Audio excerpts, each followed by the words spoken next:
Welcome to Table Talk with Brenda Perryman right here on TV 33, WHPR, Comcast 90, Detroit, in Oakland County, and courtesy of the World Wide Web at www.tv33whpr.com. And it is my pleasure to first read to you a little bit. Well, no, let me introduce my guest first.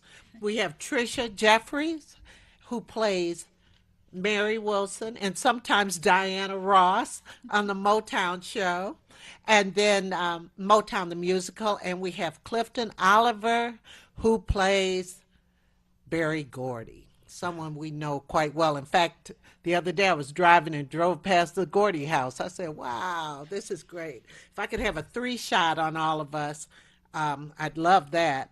Because this is from a poem, Streetcar Memories in Motown Times, because we were all, so many of us, old people, we were here.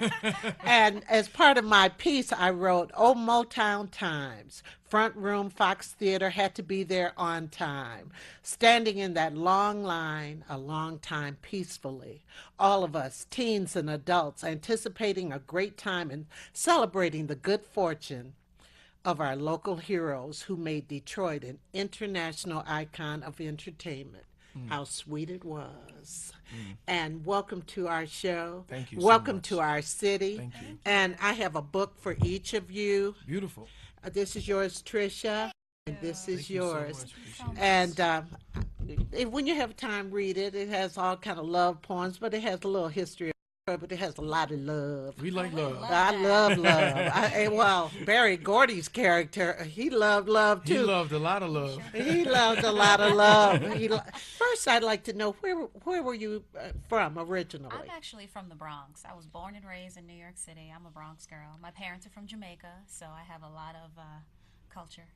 Oh, right, Yeah. right. My cousin lived in the Bronx. Oh, yeah? Yeah, I forgot the street name, but it wasn't far from money earning Mount Vernon. I live very close to Mount Vernon. Yeah, well, So- Grace Avenue.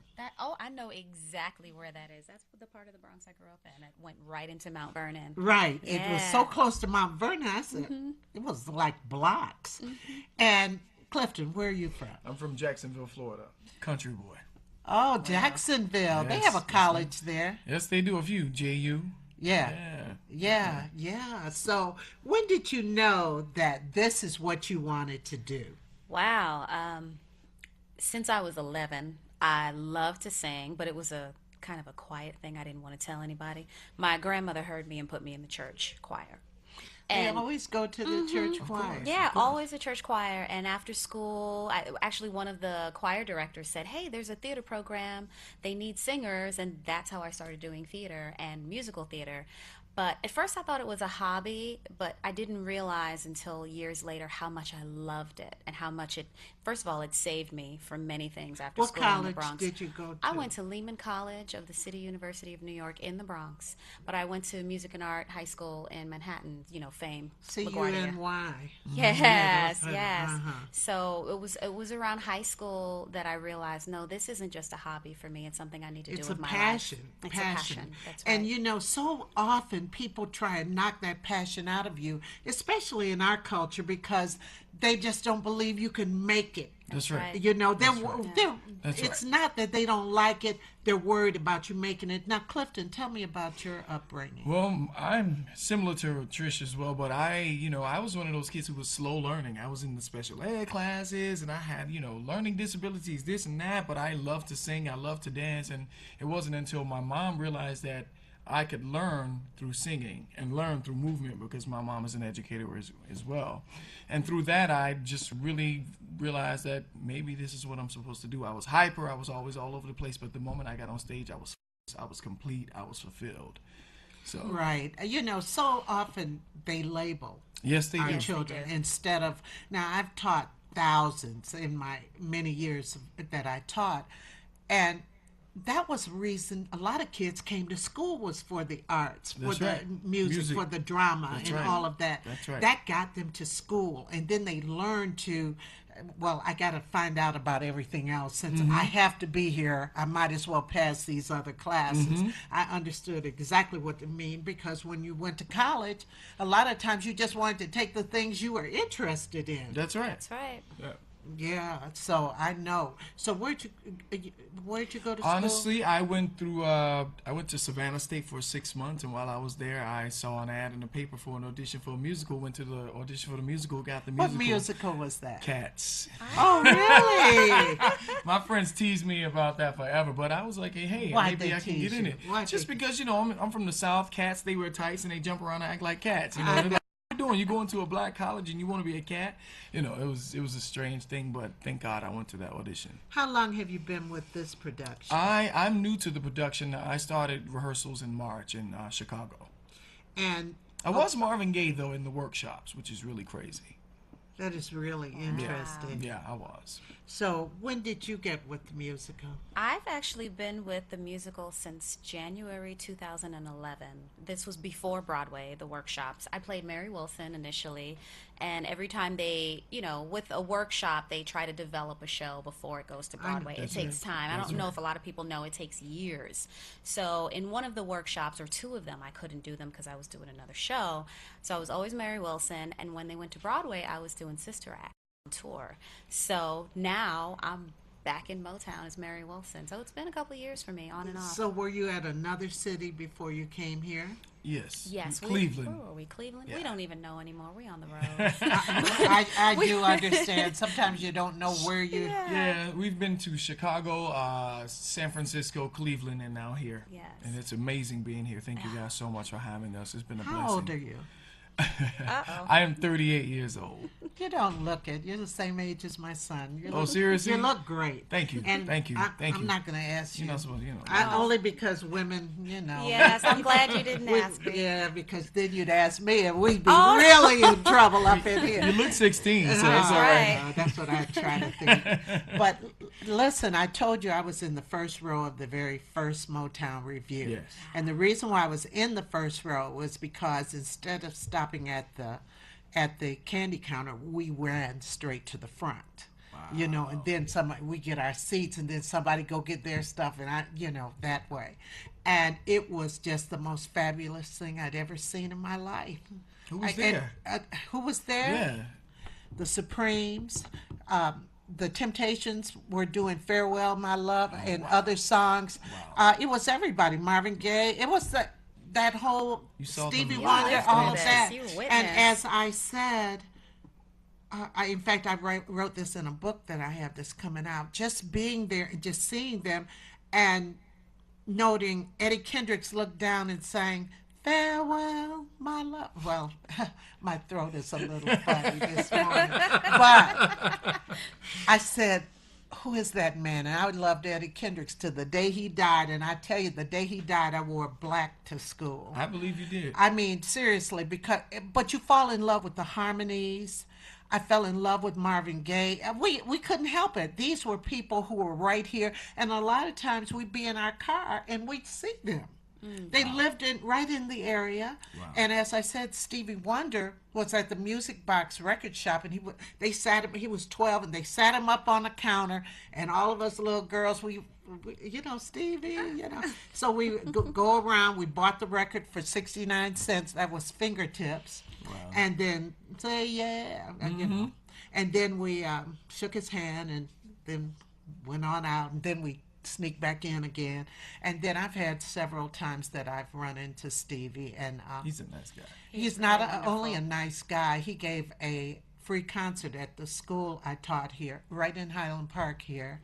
And then he also, one night we were at a club, and he came into the club. They gave him a piano, and I sat on the piano bench with him. Wow. Just wonderful. Once you get Stevie started, That's it. it's hard, and it's hard to stop him. I tell you, everybody He be loves the worn women. out. He loves the women.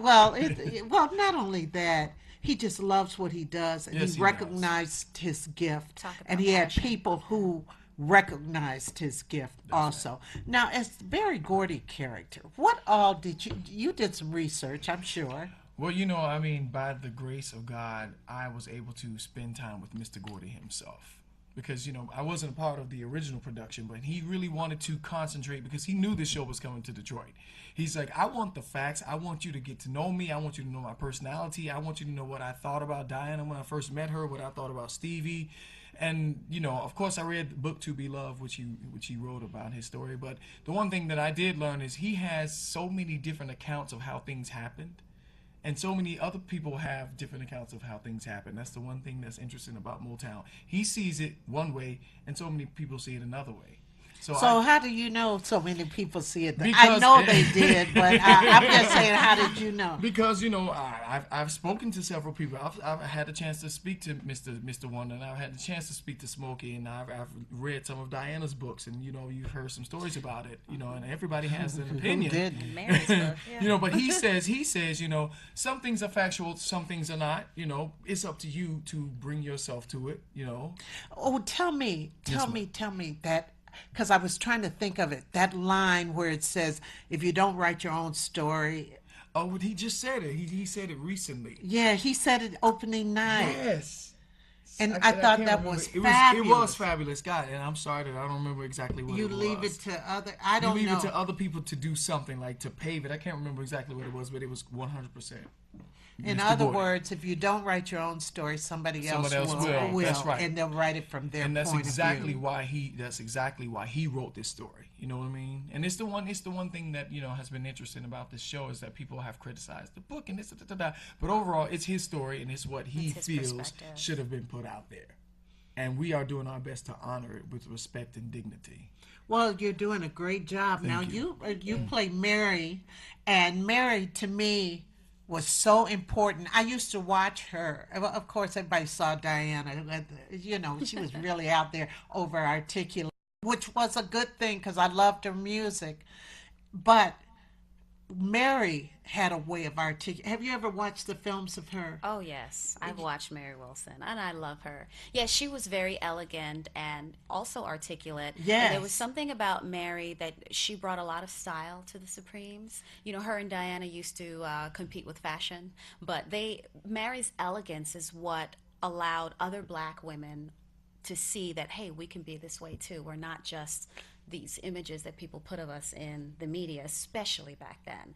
And so Mary Wilson's presence was very important. And, our director, Charles Randolph Wright, was like, listen, Trisha, Mary was the sexy one. She didn't have to try. She was a she sexy was just one. just gorgeous. Yes, she was. She was gorgeous. Yeah, and she still is. She is beautiful. I still saw her is. that night. She looked good. She's I saw- amazing. I and saw her. She was very happy with the show. So it was my second time meeting her. The first time I met her was about 11 years ago on Broadway. Really? She came to see me do a production of Little Shop of Horrors on Broadway. I directed And- that play too. I directed so many. Yeah, That's one but of my favorites. Mary's just amazing, and she's so inspirational, and she's still out there performing today. So Yes, she is. And she was, we would watch her a lot. And you always wonder about the dynamics of a girl group, a boy group, and so forth. Because I've done work with the Dramatics. You've heard of the Oh, Dramatics, yes. of course. And their late singer, Ron Banks, was a very good friend of mine. And the dynamics, he would tell me about some of the inner dynamics before they went on stage. And I'm sure you... we experienced that. It's being a girl in a girl group.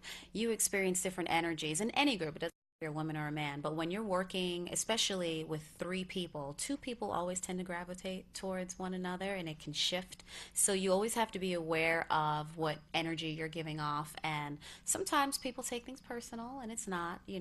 So you have to be very confident within yourself to know that, hey, I'm here to do this show or to sing this song or to entertain these people, whatever your purpose is to stay true to that. But it can be tricky especially in the music business. So that's been a challenge for a lot of groups. As you can tell, most groups, they work really well together for a long time, and then at some point something happens and they fall apart. Yeah. And a lot of it is attributed to ego. Yes, absolutely. So-and-so's getting more time than Yes. I am, and so Yes. forth. I even saw it when I was teaching high school. And they were competing, who could be the leads, who was this and that. And you had to make them know that each piece is very important. You got to leave the egos at the door, and that. Have you ever been part of a group I mean, well, I've always done shows, and I have been part of a group. But and I've always been lucky enough to be the lead or the. Right. But I'm one of those people who I'm I unaware. think you probably take direction well. I love direction. I if you tell me to do something, I'm gonna try to do it as Right. best as I can. But one thing that I always had a problem with, people hate the fact that I do take direction.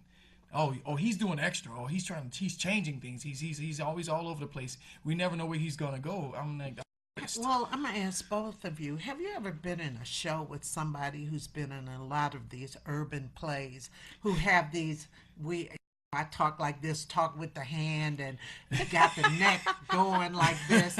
I call it chicken neck theater. chicken neck theater. Oh, chicken neck theater. I mean, any of you ever been or seen these people or been in those shows, and then they try to bring it over to your show that you're in? That's Yes. a good question. I've seen that. I've seen chicken neck theater, and yes, there are people who do that. I feel like these artists, where they are in their life, they haven't maybe been exposed to Absolutely. being a real artist and not trying to put something on. And so when Clifton talked about taking direction, it's really important to first of all study your character and not just make them a caricature or Right. portray yourself as a stereotype. And that is a huge problem for us as Black people, period, in this society. We tend to, I don't want to name names, but with certain shows, we tend to say, well, I'm supposed to be Black, so I got to do this, Right, right, and I got to right. talk like Oh, this. No, God. you don't have to. I You're mean, torturing me. I Yes. know, I'm sorry. No, but it's the truth, but you it's know? it's the truth. I have had to reteach people who have done this and everything. Said no, we're taking that has to be thrown out the door. Yeah. You have to come. You have to be able to play in all types of theater, not That's right. just That's that. right. That's right. What about yourself? What I was going to say, the hardest thing about being in Motown specifically is it's a period piece. The fashion, the movement, the style. Don't the you love moment. the fashion? I love it. I love it. The emotion, and the one thing that we had a hard time as a cast is the whole thing about Martin Luther King dying, JFK dying, where the Black people were at that time, how we felt, because we are, we're from a little bit of a different period. Yes. Decade, Say hello. So hello, so we have our Barack Obamas, we know Jesse Jackson, we know certain people, but we don't realize that when Martin Luther King was assassinated, the energy that was thrust upon Black people was complete pain and devastation, loss, confusion. What's next? Where will we be? How will we keep moving? And our Lost our director leader. just recently told us something. He was like, had Martin Luther King not been assassinated, where would we be now? How would we think? What would we do? Well, there were people who did continue his work or tried to, but Right. there were haters in the group. Right. Let's be honest, there were haters in the group. And at the time Martin Luther King died, I had just seen him on the Johnny Carson show like a couple of weeks or so before that. And he was talking more militant at the time, because he was into peace.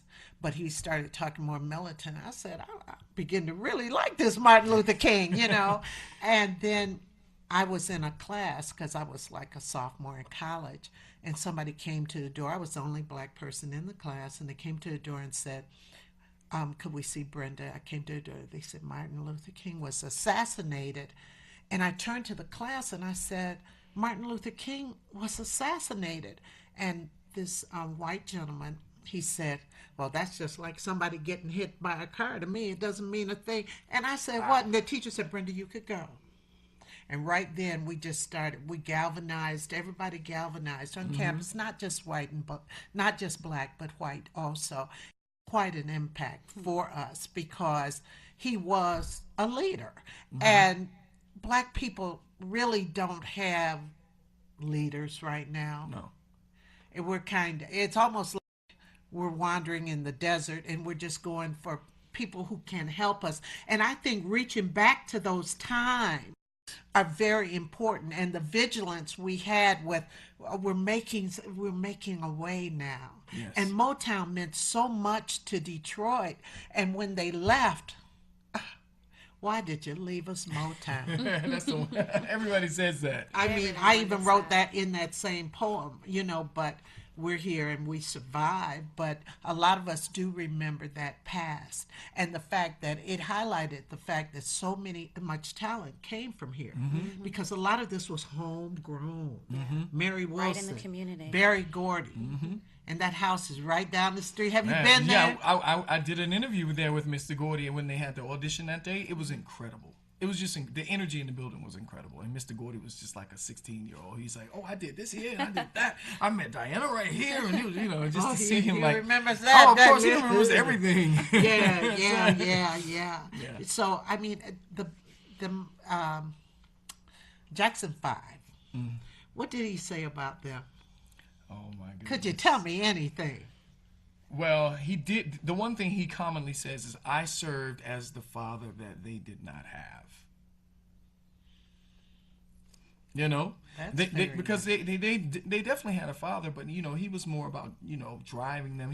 There was so many things that he had to just like pull Michael Jackson aside and say, you are a kid. You can have fun. You can go and hang out with Diane and play in our hair if you want to, or you can't go do this, because he was always so busy working and being pushed so hard that sometimes he just had to remind him, you're a kid, go have fun.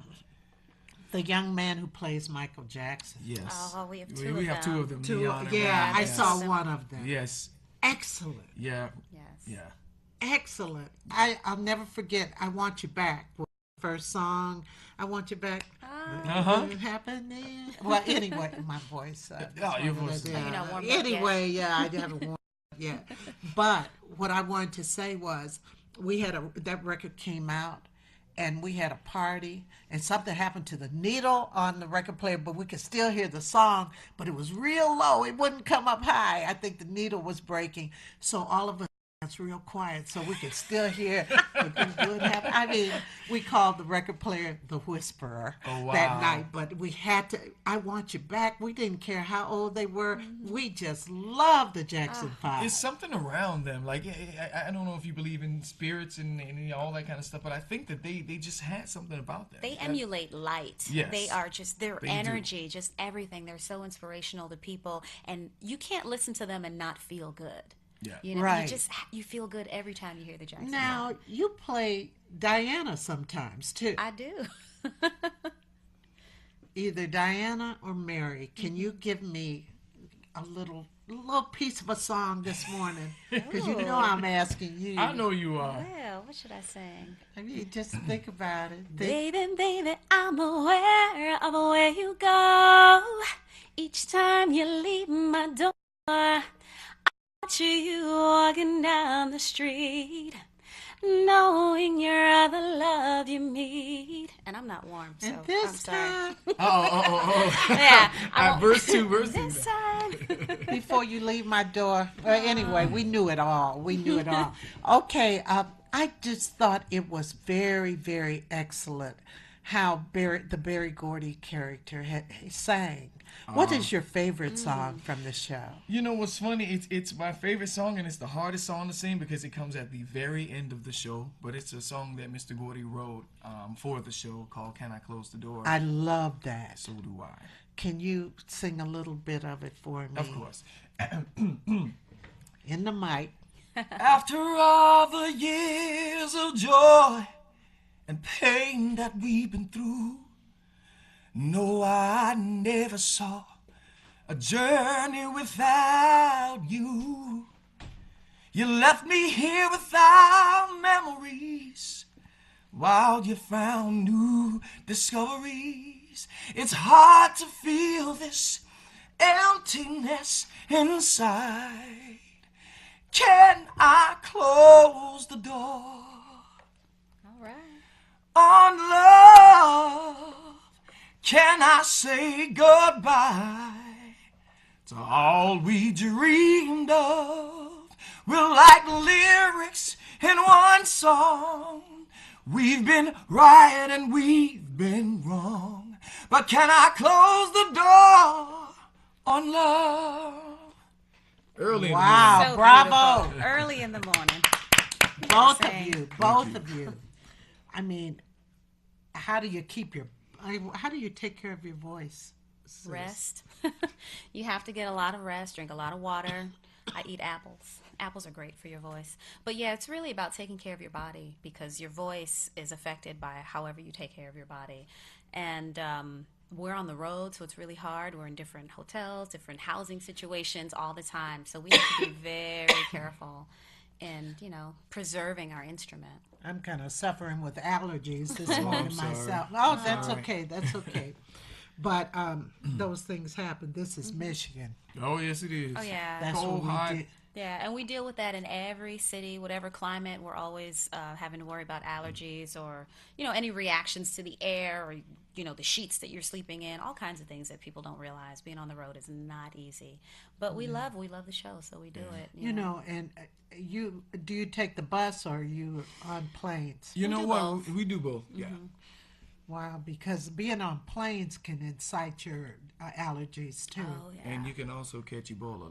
Oh, Don't I don't want to think. I'm just kidding. You got to bring some lightness. Well, into it. somebody's thinking about it. Exactly. Oh yeah, somebody does think about it. I'm like, stop putting it on the news, people. It is I scary. know, Yeah. I know. My mother was in the hospital, and my brother came from out of town, down Atlanta area, and he looked at her and said, "Yeah, I heard you got in here for Ebola. You're being quarantined." I mean, he just took it all the way live. That's Okay, all. how long is Motown the musical going to be here? The 17th of November. The 17th, the 16th, 16th. Look, yeah. we don't even know. That's all right. We know we have 2.5 more weeks, That's right. which Well- means we've probably got about we do 8 shows a week. We got 20 shows left, y'all. That's right. There's no We're reason off not to see today, us. and we have 2 on tomorrow and 2 on Sunday as yeah. well. My daughter and I are coming back on the last night. Okay. Uh-huh. Okay, that'll be a good one. That's Yeah. gonna be a very special That's night. gonna be too. yeah. Oh, by the way, you guys have welcomed us and been so beautiful to us. It's been really incredible being Well, here. we're excited. And we can tell. We are excited. And the bad thing is we know all the steps. Oh, I knew all the contours. what's your favorite song in the show, My favorite song, or in the Motown catalog, I should say? well, you don't even use it on there, is besides My Girl and Everything the Temptations ever made. Okay. And the one is by the Isley Brothers, This Old Heart of Mine. This old Heart of mine been broke 1,000. That's a good song. And if you listen to the background of it, while he's singing, they're saying in the background, "Darling, I weak for you. Darling, I care about you." That's the wow, I background. have It to is. listen to that. If you take the Motown music apart, I tell you, you hear so many things. Yeah. I just heard for the first time listening to the feeling. You give me a true love. Oh, all these give words. me There's so many true things love. that she's saying a lot of stuff, but it sounds so sweet you don't even realize what she's saying. Oh, all these feelings. The deep down writers inside. are Man, phenomenal. Yeah. You'll like my Yeah. book. Right, we're so excited. Okay, everybody, we're going to continue with Table Talk with Chris and Robert in just a moment, but I want to thank you all, and I will see you again. Most definitely. Last Thank you. show. I'm It's such excited. a pleasure. Thank Pleasure. you for Thank having you us very on here. much. And thank you, Detroit. We are so happy to be here. And- yes, thank you. We will have a link to the show All and right. everything. And you're so- beautiful too, by the way. Yeah. Beautiful, beautiful spirit, everything. really thank are. you. Oh, thank you. You are. Everybody, we'll be back in just a moment. Thank you all so Oh, much. really, thank you. Of course. You're amazing.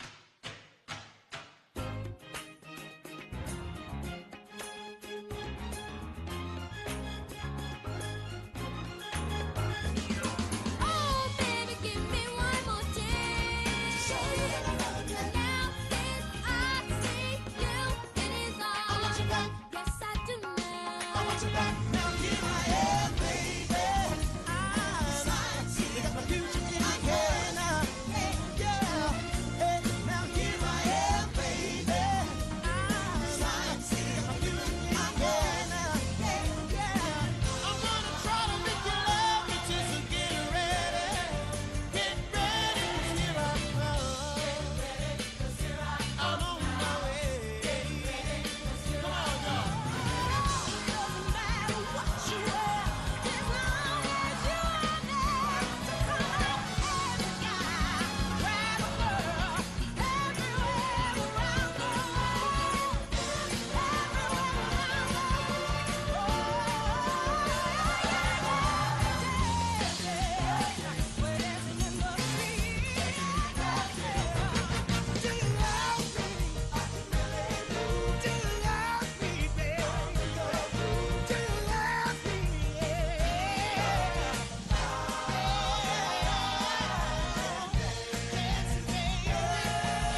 You on?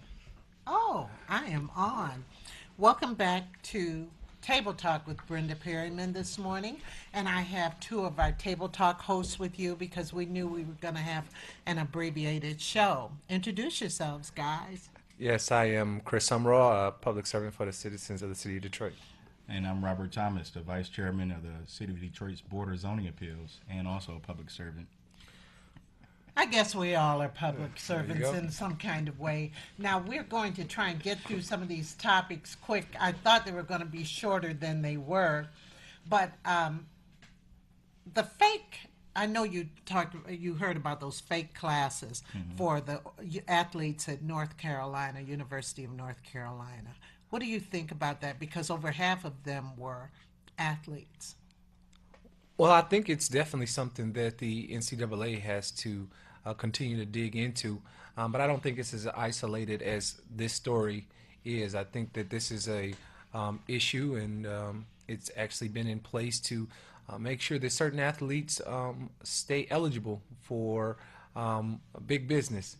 We know that there's a huge cloud around the NCAA right now with regard to student athletes, and this is just going to add more to it. So, you know, as a former student athlete myself, you know, there are certain direction that you take from counselors and advisors.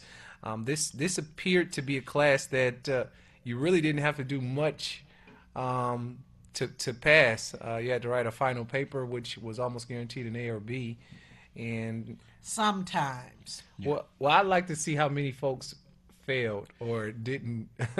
You know something? In the state of North Carolina is, it's kind of holds dear to me. I've received 2 degrees from North Carolina A&T, which Chapel Hill is right up the road. Right. And and I was looking at this report. It's not anything new that universities, I guess, have been caught up in, because you have seen some scandals in the past similar to this one. But man, for the past almost 20 years, I looked up some of the athletes, and you're talking about some of your Reggie Bullocks, Vince Carters, Antoine Jamesons, Kendall Marshalls.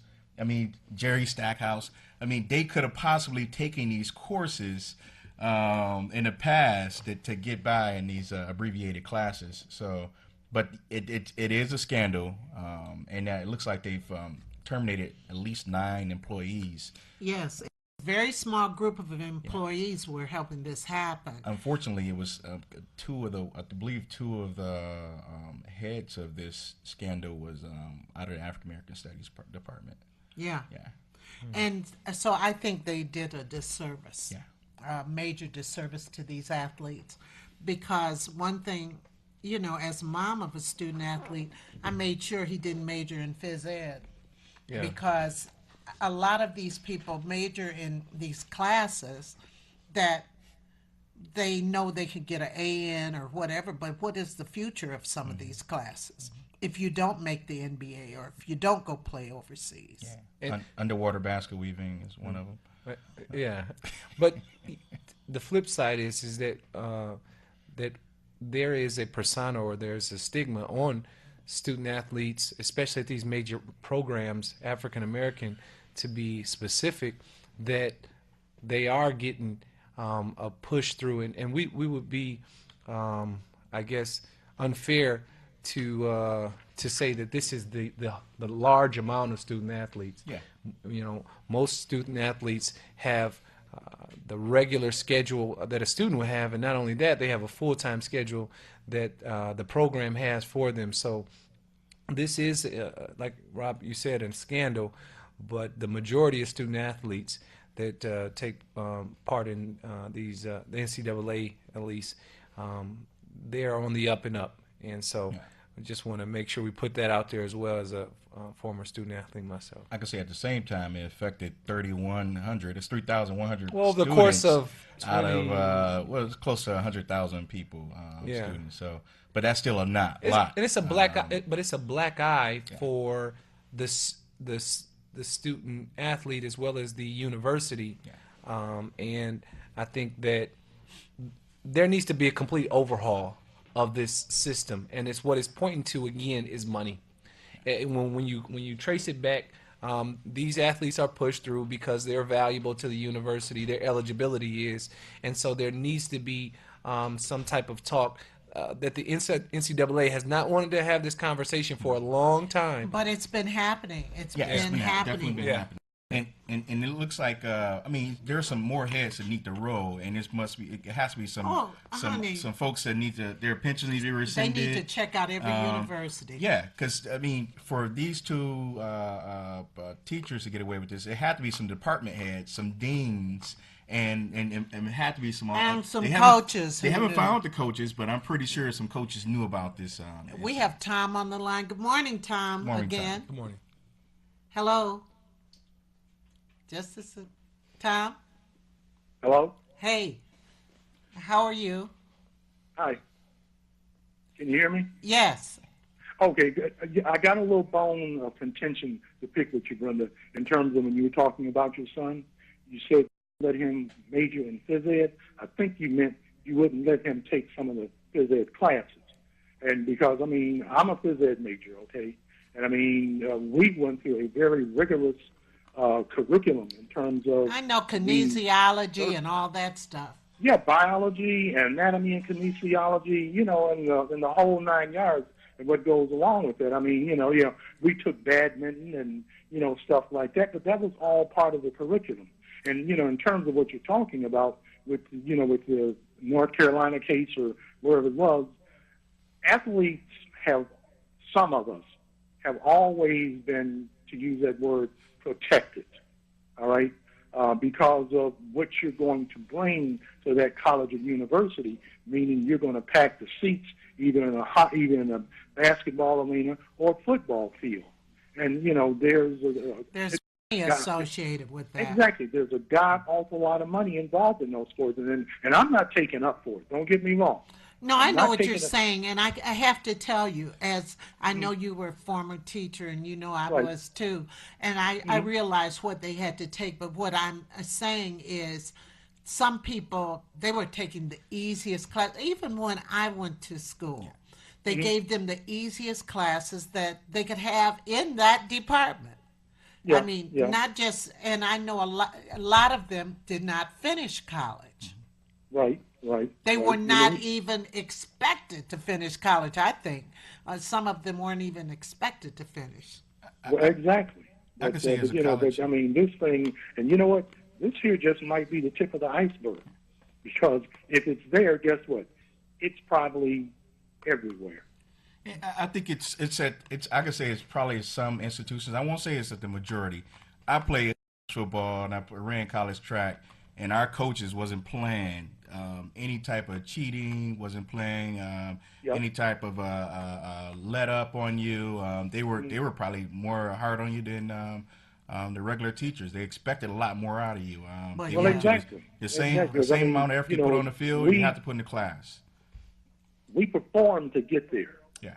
And there's no sense in, you know, getting there and then you're going to play like, you know, let up off the pedal and take the easy road and let some people, you know,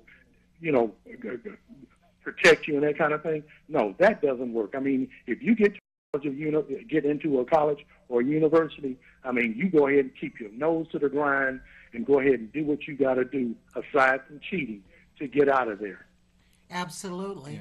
And you have to think about the real future. The real future is 9 times out of 10, you're not going to make it to the pros because they Yep. just don't. Yeah, there's Yep. not enough. There's not, but this I goes- think statistically, they said something like, when you consider all the athletes that are in this country and those who make it to pro, it is less than a percentage of those young men, and probably the women too, that actually end up becoming pro athletes. So I mean, you know, I didn't come out in the 4 years, but I came when I came out, I had my piece of paper saying I was certified, I was qualified, I was bona fide, and that's what I told the students when I taught. I said, when you go to college, or even for that matter, if you go to a career or technical institute, I said, you go to finish, and when you finish, make sure you got that paper saying that you're certified, qualified, and bona fide, because when you get out here in the work world and you don't have some insurance, meaning a higher education degree, you're losing battle.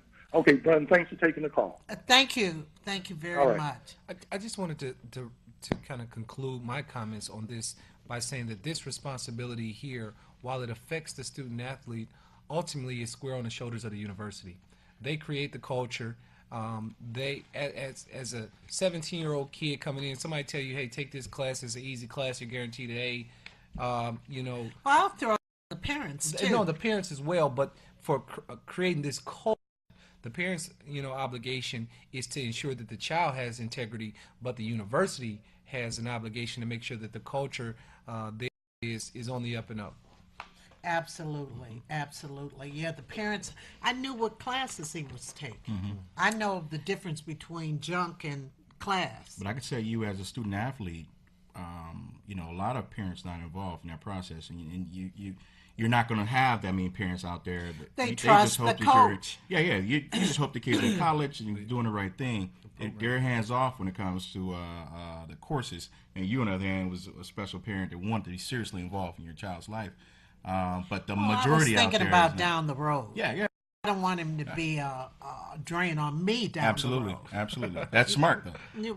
But you know, he makes much more money than I do. Mm-hmm. He's doing very well. But anyway, we had another article that I wanted you to kind of look at, and that was about Bill Cosby.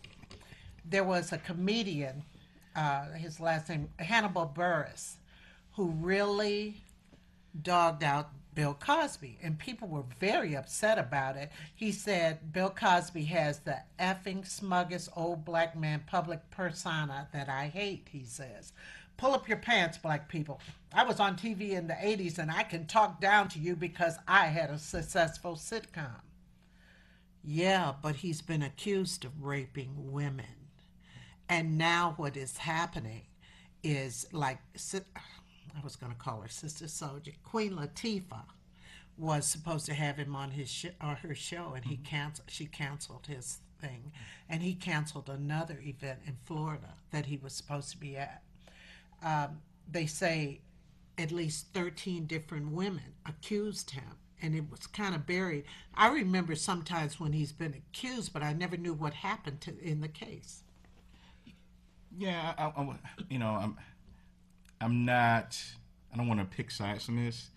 When I read this article, the young lady, I forgot her name. That the last one that accused him, I believe she said she was 10 years old when this happened. I mean, why she's coming forth now? She, her 30s or 40s.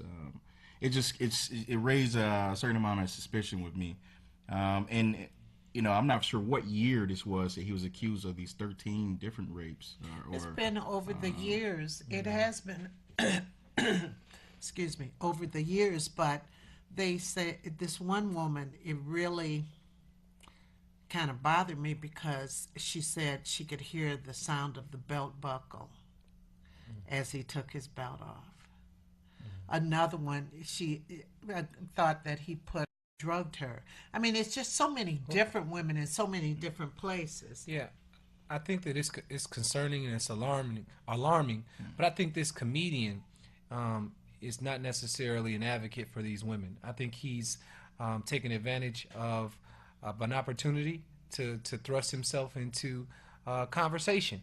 I never heard of this guy before this, and I would imagine that a lot of us probably hadn't heard of this guy, and that's what show business does. It's about getting your name out there via a smear or via talk or whatever. And so while I think that there needs to be some serious investigation with regard to these allegations, I think this, from what I get from this guy, he's leveraging this to propel his own career, and at the same time is causing Bill Cosby some trouble, because obviously he's having to rearrange his schedule as far as these appearances and whatnot. And what's so troubling is that he is so well respected. He's been well respected, and he's been a father figure to a But generation. Haven't you known many men who've been a father figure? I want to see the actors come out and say, it would give me. Well, there are a lot of reasons why women don't say. They don't say because of the high profile of this person and how it just ruins their reputation. If you're a woman and you say somebody raped you, especially a person who's respected, people are not going to believe you. And the scrutiny that, see, the one thing my mother always told me, a man could lay in the gutter and stand up, clean himself out, and a man. And a woman, she can't do that. It takes us longer to shed this bad reputation. And I was looking at, I believe, in the past with the other 12 or 13 women that had these accusations, he settled with several of them. When you settle out of court, that bothers me. Not necessarily. I won't say that. It's one of those, I don't have time for this, get away, go away. We give you this right here. Or it's a coin toss at times, Yeah. sometimes. And so, Rape is a hard offense. And, if you're accused of that, man, it it's takes not you even down. the accusation. If you're drugged through that ordeal, even proven innocent at the end, there's certain things that can come out about your personal life, none being illegal, that can be embarrassing. And so I'd imagine that probably came into the conversation when potentially he did settle. There are private things about us all that will be on trial or will be exposed if something went to trial. Now, I'm not saying that I don't find it suspicious that this amount of women have had these accusations. What I am saying is, I need to see more than an accusation, and more than a comedian on stage with about 5 minutes of material, about 3 jokes, Including Bill's response. Yeah. To see how he responded. I mean, it's something similar to the Michael Jackson allegation. It's like, do I answer or don't I answer? Will me How do I answering, answer but me answering, will get married to it Sometimes it will. potentially. there's a potential. Either way, you're damned if you do, Yeah. you're damned if you don't. But the fact that women from around the country, and these are women that he did have contact with, have made those accusations years ago, some of them, and they've been thrown under, I don't know, never But knew once what again, happened. timing, because he's coming out with this show. And, I'm like, wow. Who's threatened by a show? But I wish you wouldn't do it. But also when you think about how we mentioned that some of these cases have been settled, the women had to agree to settle it as well.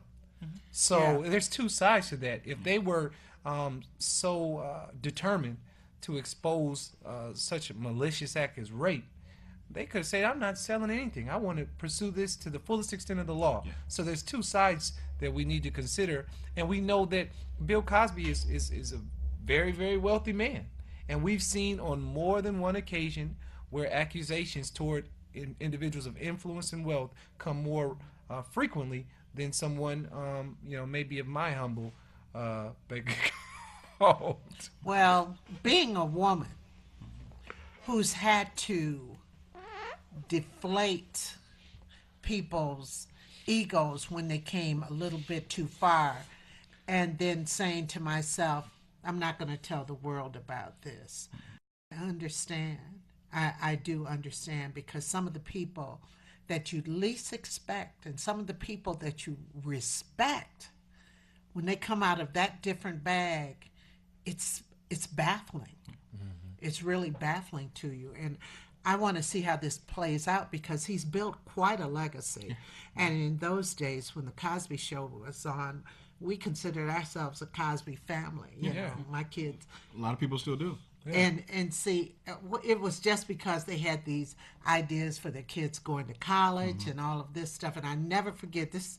This is hilarious. Where they went to whatever the college was, Hillman College, and I would turn to my kids and I said, maybe you all want to go to a black college. They said, no. I never forgot that. I said, come on, you don't even know anything about it. right. My son was stuck on Michigan. I'm a product of 2 black colleges. Yeah, well, I believe it. My mother went to South Carolina State. Oh, really? Yeah, my brother graduated from Claflin. Oh, wow. Yeah, so I had it in my family. But because of the times that I came along, they were very turbulent times in the South. My parents didn't want to send me down there. Well, I just want to see how this plays out. Like you said, this is going to be an interesting one.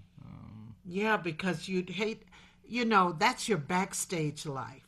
His onstage life has been stellar. Yeah. Oh, absolutely. Bill Cosby was the America's father, right. Not Black America, but he was America's Right. father. And He was funny. He made mistakes. He did all of that. Yeah. and in recent years, he's been very vocal with regard to the state of the Black community in America specifically. And so he has kept up that father figure type of voice. And at times, sometimes to the chagrin of the African American community. But needless to say, you can't say that he does not care or he has that appeal of concern. So that's again why this feels personal. It feels I more know. personal I than know. just an actor accused of something. Because But I've seen so many. I always say the emperor has no clothes. In other words, walking around all proud, but he's been torn apart and he's really naked. Yeah. And I'd like to see how this played out, really, because I've seen him do things. I like Jimmy Fallon, and I've seen every time he's been on Jimmy Fallon's show, to me, he acts like a buffoon. I have issues, but neither here nor there. I appreciate him. I remember when he was on television and I Spy before you all were born. So we'll see how this plays out. And I got to apologize for an abbreviated show today, but I had that opportunity to have the Motown people on there. And I was going to ask you, what was I Spy?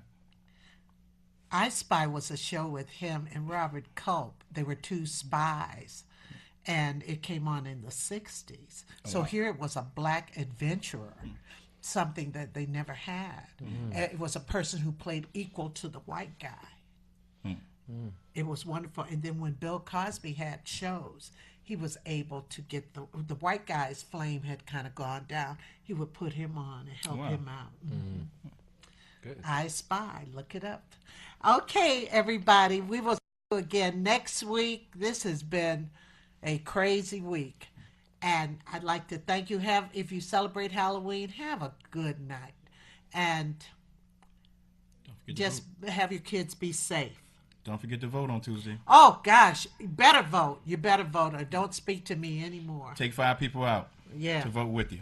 Okay, we need the population. That's right. I will talk to you later. I'll talk to you next week. Love you and have a good weekend.